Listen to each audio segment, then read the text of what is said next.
Hi friends, welcome back to YouTube channel named Study Karnataka. Today in this video, we will be discussing basic questions for all government examinations. That is basic GK questions, static GK questions. Static GK questions will be discussed in this video and this will be the part 1 of the video. Let's begin. Which of the following personalities gave the laws of hereditary? The question is asking the law of hereditary was given by. Options are Robert Hooke, J. G. Mendel, Charles Darwin, and William Harvey. The answer is J. G. Mendel. So, the Mendel sir gave the law of hereditary. Second question. Name the person who was also known as Deshabandhu. Do remember there are two terms. One is Deshabandhu and another one is Deenabandhu. So, both are different. The question is asking who is also known as Deshabandhu. Options are S. Radhakrishnan, G. J. Gokhale, that is Gopal Krishna Gokhale. Option C. Chittaranjan Das, and option 4. Madan Mohan Malviya. The answer is Chittaranjan Das. Do remember Deshabandhu? Chittaranjan Das was also called as Deshabandhu. Third question. Which of the following is not the language enshrined in the 8th schedule of the Indian Constitution as the language of the state? The question is asking, among these options, which of the language is not mentioned in the 8th schedule? What is 8th schedule? 8th schedule is nothing but it describes or it defines about the languages of Indian Constitution that are mentioned in Indian Constitution. So the options are Nepali, Kashmiri, English and Konkani. Do remember English is not at all an official language or it is not mentioned in the 8th schedule of the Constitution. Now we will try to remember some of the schedules that are important. What is first schedule? First schedule talks about states and union territories. States and union territories and their names. Right. Next, the second schedule. What does the second schedule talks about? Second schedule talks about the oath and affirmation. Oath and affirmation. Then the third schedule. What the third schedule talks about? It talks about the allowances and the payment that has been done to president or vice president or CJI. These all things will be talked. Then the fourth schedule. What does the fourth schedule talks about? It talks about the fourth schedule talks about the distribution of seats in the Rajya Sabha. The distribution of seats of the states in the Rajya Sabha. Next, the fifth schedule. It talks about the scheduled areas. Sixth schedule talks about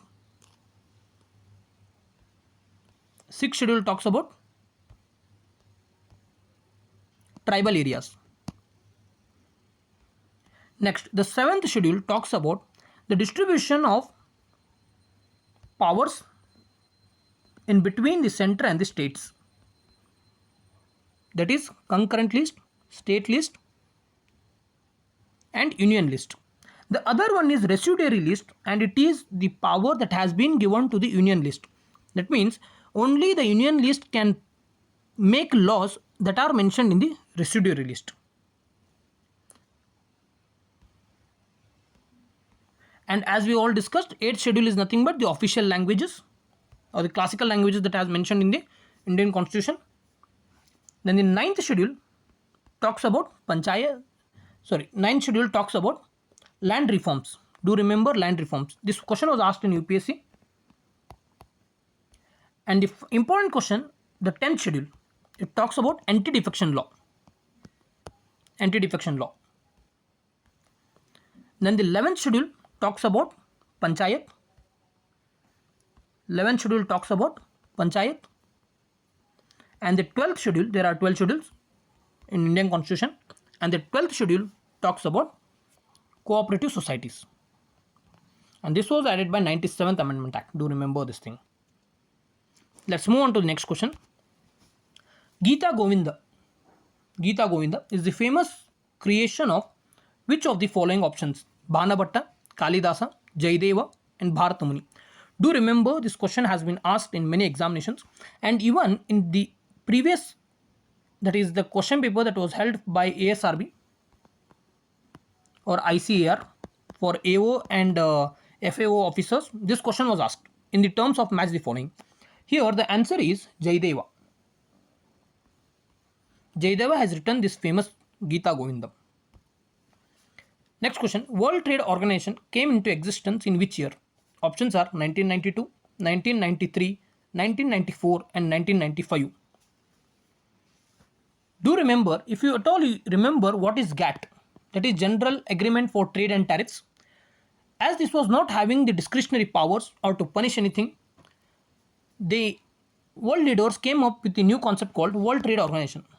And this was abolished in the year 1994 something, and in 1995 this GATT was turned into World Trade Organization. So the answer is 1995. According to the Constitution of India, which of the following is not one of the main organs of the government? Options are legislature, bureaucracy, executive and judiciary. Here the answer is bureaucracy. Why? Because legislature is mentioned in article number 74-75. Executive, it's also mentioned in article number 50, as the judiciary and executive should be separated from each other. And even judiciary, it has separate its own articles that are specifically dedicated to judiciary, as we can see in article number 13, article number 226 and article number 32. Whereas bureaucracy, even though it has 312 article which states about UPSC and all India services, but it is not part of the organs of the government as per the constitution. Next question, which of the following is not a member of the European Union? Here the options are Greece, Finland, Norway, United Kingdom. In European Union, Norway is not the part. Norway is not the part. Only Greece, Finland and United Kingdom are part of European Union. The term bullseye is associated with which of the following sports? Do remember, the terms associated with the sports are very important in static portions of the examination, and for sure there will be one or the other question from this section.